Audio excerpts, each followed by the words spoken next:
Hey there, my friends. Welcome back. It's day 2, baby. Day 2. Hopefully you enjoyed day 1 of the training with Dave. There was a lot there, baby. So hopefully you were able to digest all of that. There's a lot there. You could watch that training twice and just keep getting nuggets and keep getting nuggets. Day 2 is going to be filled with even more nuggets. Yesterday we talked about what you're going to sell and what the offer is going to be. Today we're going to talk about who the offer is designed for and finding your ideal customer. We're going to talk about something called your ideal avatar. Now, I'm not talking about the blue people on the movies. I'm talking about who is your ideal customer. We're going to dive into it, and I have a little exercise that we're going to put you through as well so that you can actually start writing down who your ideal avatar is, okay? So again, my name's Matt Heltzel. If you don't know me, we're going to get to know each other over the next 30 days, okay? You've probably seen me in the group or seen me in a different video somewhere or whatever it is.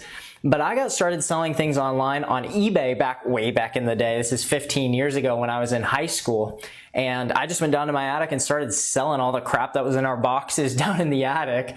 My parents were like, where did all of our stuff go? And I just, I was collecting checks on eBay. But in college, I then went on to learn how to code websites, do WordPress, run ads on Twitter, Facebook, all of these different things. And I bought a bunch of trainings. And long story short, about 15 years later, after selling my first things on eBay, I've built a massive skill set. I have sold all sorts of things online, offline, e-commerce, digital products, you name it. I've probably tried to or have successfully sold it. And so what we're going to do in this, over the next 29 days, we're going to unpack what are we selling, who are we selling it to, how do we sell it, how do we craft copy that's going to actually sell and speak directly to the people who want to buy what you have to offer. And by the way, just so you're aware, there are people right now with their credit cards ready to buy what you have to sell. Believe it. They are out there, okay?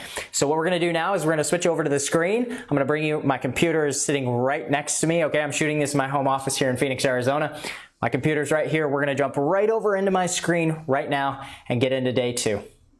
All right, ladies and gentlemen, it's time for the meat and potatoes of day 2 in the live Builder All Bootcamp. Now, week 1 of the Builder All Bootcamp is centered around the perfect offer, okay? So the perfect offer, and yesterday, Dave unpacked everything in terms of how to craft your offer, how to position and frame it, and how to sell with story.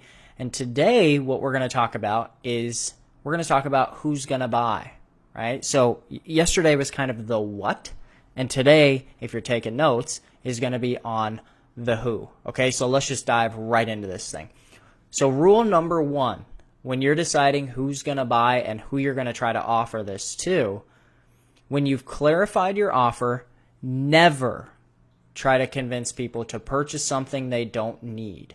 Instead, here it is, find people who already purchase what you're offering and have already purchased something similar to what you're selling.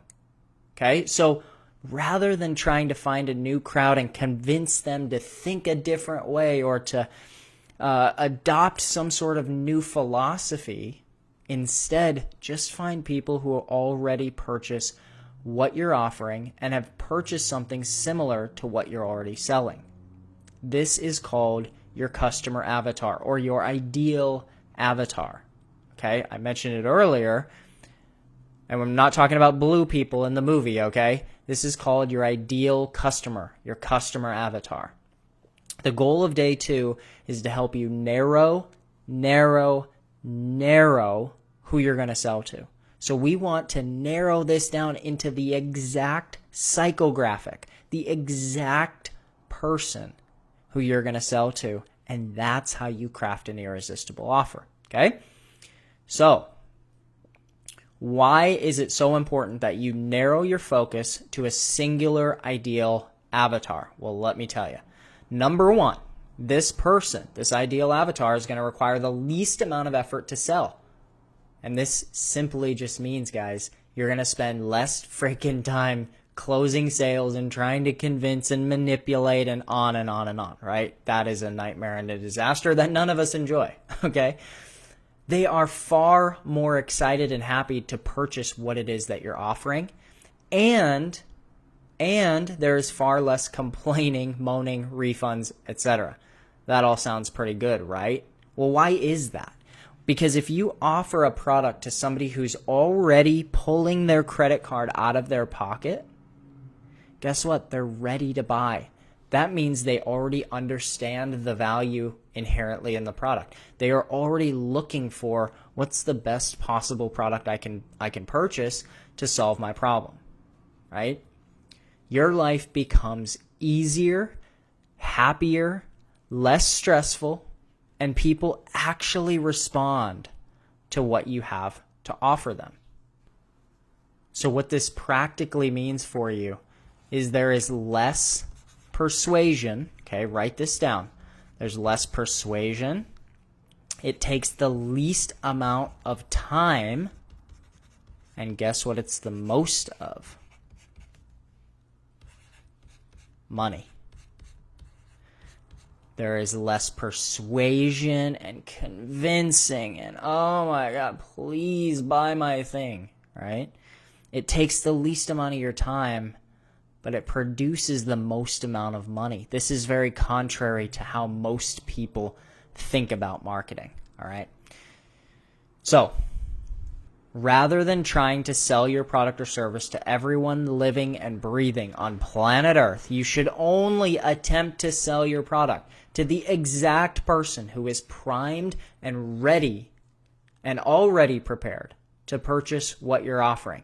Primed and already prepared to purchase what you're offering. Only that person. Not everybody out in the whole world. Only the person who's primed and ready. For example, now let me give you a real world example, okay?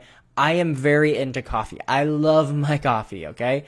And specifically, I like artisan specialty craft coffee. I do not like Folgers. I do not like crappy coffee out of a pod. I like the original black coffee that's done well, roasted perfectly, okay? So if I'm in business selling specialty artisan coffee, I would not target people who like Folgers, Starbucks, Pod Coffee, Keurig. Nothing against those companies. Nothing against it, but it's not my crowd, okay? With that said, I would target people who like Blue Bottle, Intelligentsia, Coffee Fest, Specialty Coffee Association, things like that. Those are the people who I would target. Why? Because they've already purchased or they like or they've shown interest in other companies in the specialty coffee space. They're my exact avatar.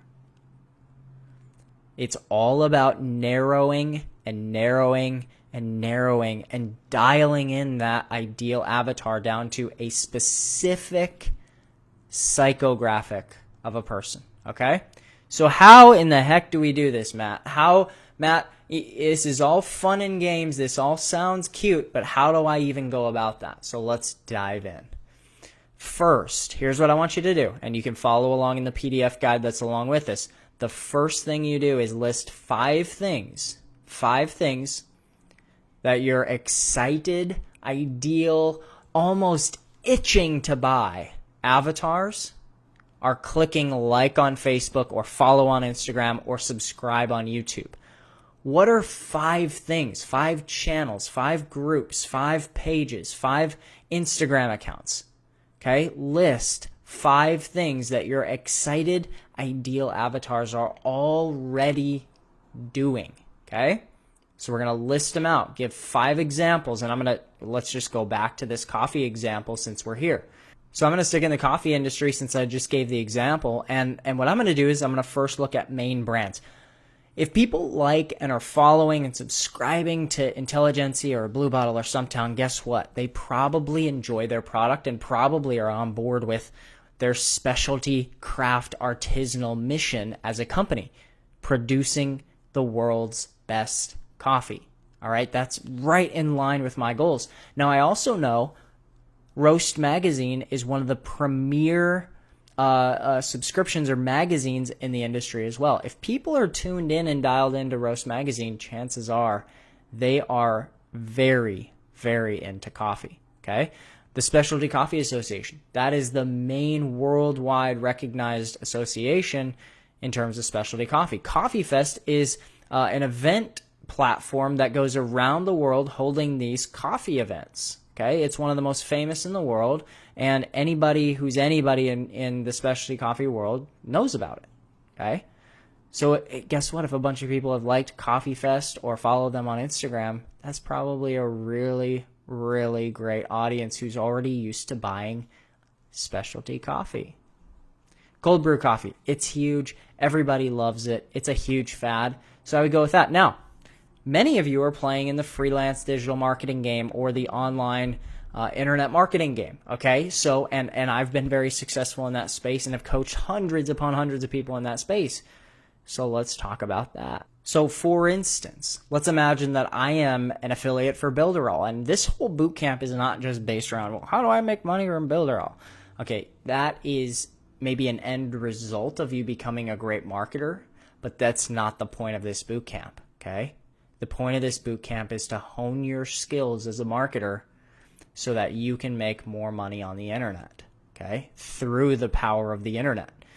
So I would look at some main competitors. If I was an affiliate for Builderall, or really any software company, I would look at my main competitors or main players in the space: ClickFunnels, Wix, Squarespace, MailChimp, Instapage.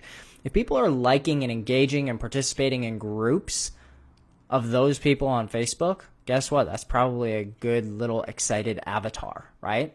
I can also look at affiliate marketing, network marketing groups, digital marketing groups, sales funnel groups. There are sales funnel groups on Facebook, if you believe it.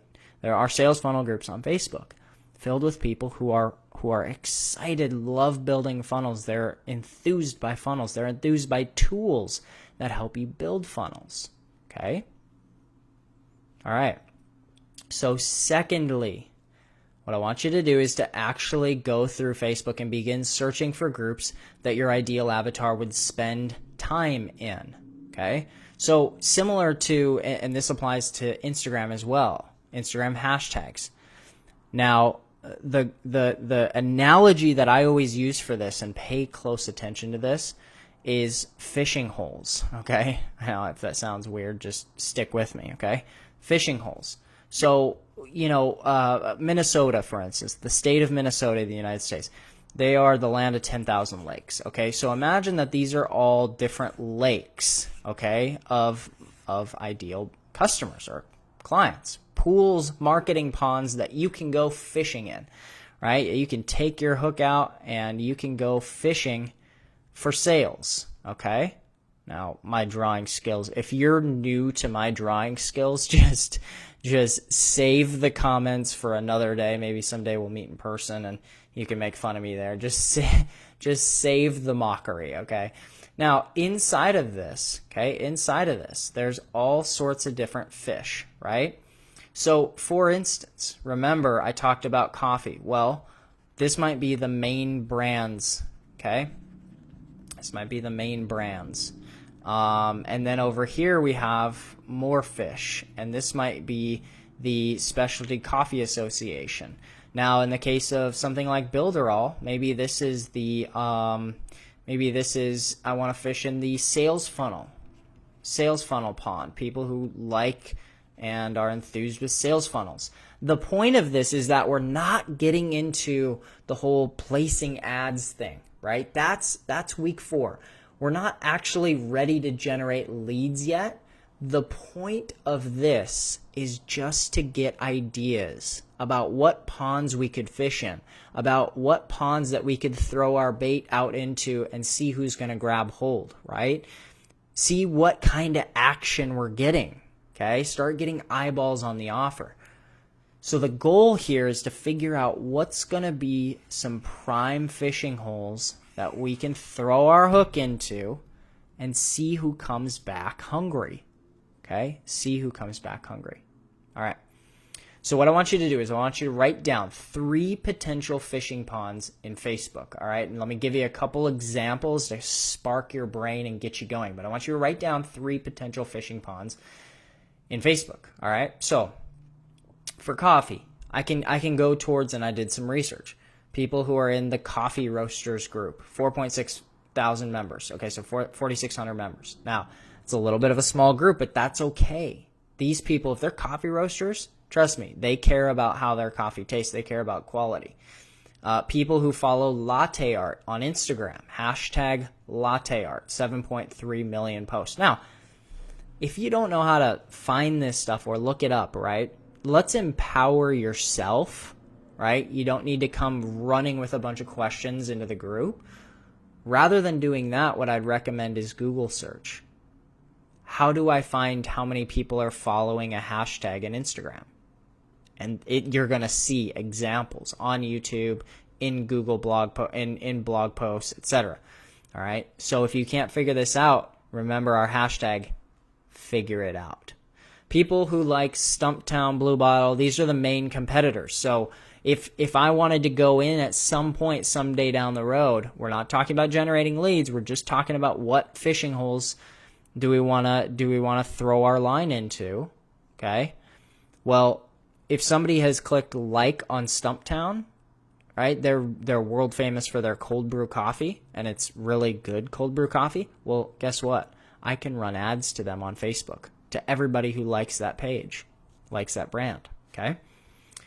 So that's really powerful. Why would I run ads to Folgers if I could run ads to people who like Stumptown or Blue Bottle, people who are conditioned to like and pay more and enjoy my type of coffee? Guess what? They're going to purchase my coffee and they're going to be excited, smiley faces. They're not going to walk in. Now, let me just tell you a little story. When I was in Denver, okay, and I worked at this coffee roastery, and I'm going to draw this on my screen here real quick for you. When I was in Denver, I worked at a coffee roastery, and this is years back. Okay, this has been quite a while back, but I worked at this roastery. And what that means practically, oh my gosh, I can't even write. What that means practically is that you roast coffee and you have a coffee shop all in one, right? So maybe you've seen that before where there's an actual coffee roaster in there. And we would sell 12-ounce bags of coffee for $20 pretty regularly. Usually anywhere from about $16 to $22 was very common. Now, you can go to the grocery store, okay, now many of you know this, and buy bags of coffee that are 1 pound for anywhere from $5 to $10, which is not all that uncommon. Maybe if you really like good stuff, you're paying $10 to $15, okay? Now, when we sell higher priced items, okay, when we sell something at a certain price point, we would get grocery store people who would come in and they would look at our little coffee bags on the shelf, okay? They would come in and they would look at the shelf and they would look at the coffee bag there and they would get big eyes and they would be confused. What's going on? Why is this $20? This doesn't make any sense. How is this so expensive, right? So if I'm running ads to people who like Folgers and everything else that you can find in a grocery store, my store is going to be filled with people who are confused.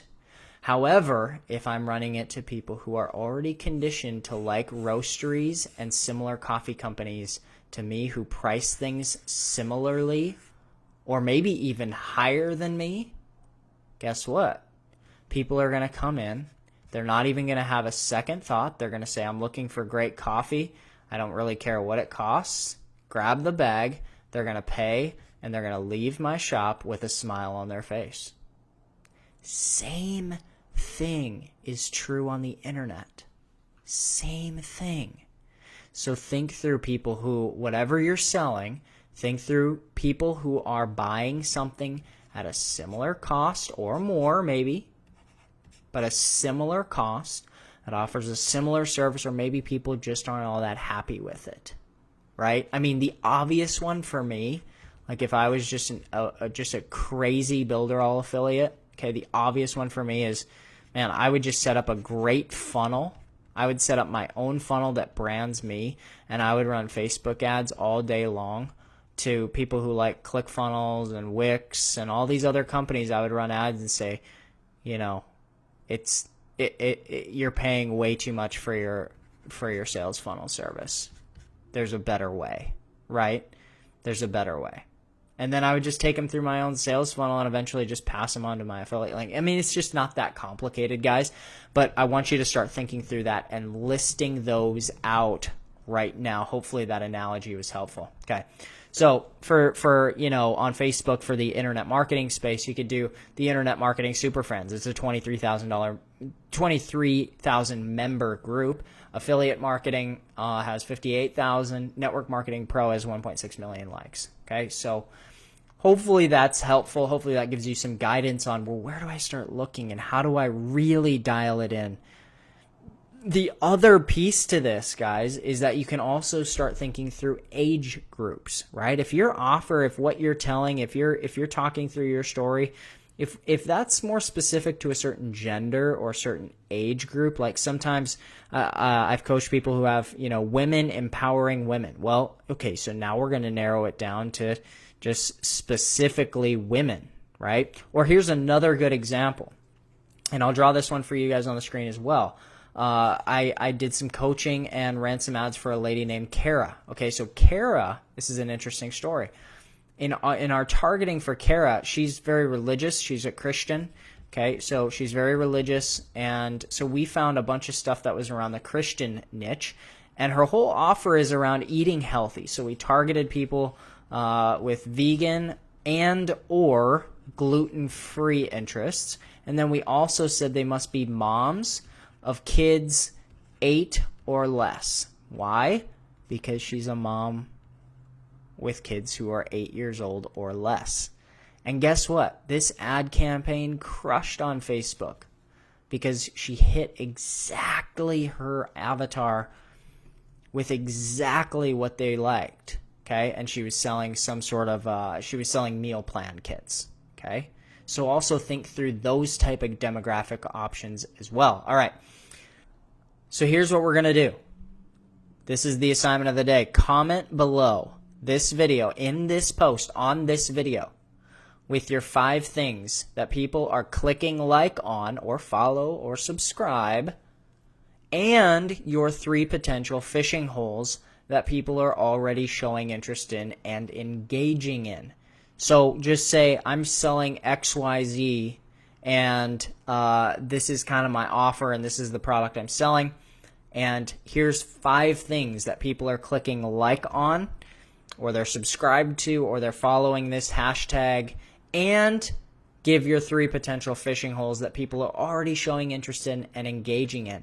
And the phishing holes can be things like, how do I make money on the internet? It can be things that people would type into Google, right? How to, like, how do I brew the best specialty coffee? Who has the best specialty coffee? Things like that. And then you download and print the PDF guide if you prefer the hard copy, and I usually recommend that to people. Download and print it off and actually write these things down, or have a notebook that you write these things down in. There is scientific proof that when people physically write things down, they usually remember, and it usually cements in their brain further than just typing something on a computer or a phone. Mark this unit complete. There should be a done button somewhere around this post or in this unit 2. There is a done or mark the unit complete, okay? And you have to do that both for the video and for the PDF guide in order for the whole entire unit to be marked complete. You will still be able to view this video. You will still be able to view this video for the next really 59 days. We're going to keep these open for 30 days after the boot camp is over, just in case you need to watch it back, or in case you missed something or want to rewatch one of the videos, okay? So don't panic, don't freak out, but get this done, all right? And we are a wrap on day 2. We will see you back same place, same time tomorrow for day 3.